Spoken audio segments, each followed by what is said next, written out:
أعوذ بالله من الشيطان الرجيم. بسم الله الرحمن الرحيم. يا أيها المزمل قم الليل إلا قليلا نصفه أو انقص منه قليلا أو زد عليه ورتل القرآن ترتيلا إنا سنلقي عليك قولا ثقيلا إن ناشئة الليل هي أشد وطئا وأقوم قيلا إن لك في النهار سبحا طويلا واذكر اسم ربك وتبتل إليه تبتيلا رب المشرق والمغرب لا إله إلا هو فاتخذه وكيلا واصبر على ما يقولون واهجرهم هجرا جميلا وذرني والمكذبين أولي النعمة ومهلهم قليلا إنا لدينا أنكالا وجحيما وطعاما ذا غصة وعذابا أليما يوم ترجف الأرض والجبال وكانت الجبال كثيبا مهيلا إنا أرسلنا إليكم رسولا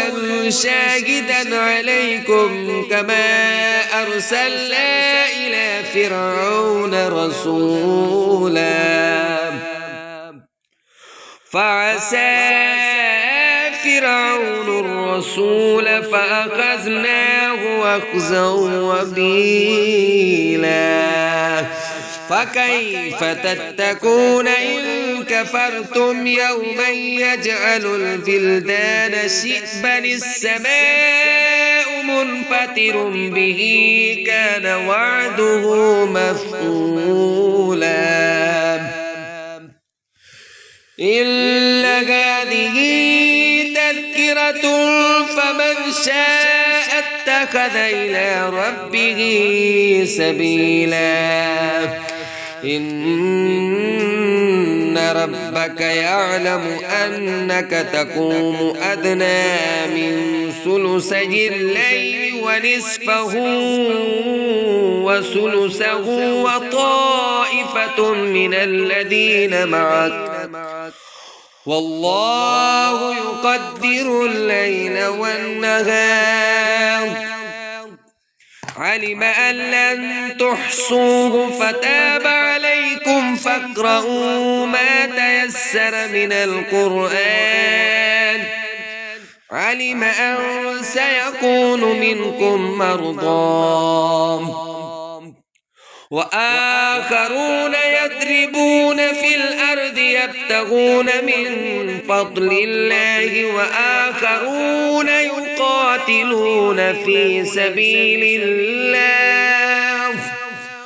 فاقرؤوا ما تيسر منه وأقيموا الصلاة وآتوا الزكاة وأقرضوا الله قرضا حسنا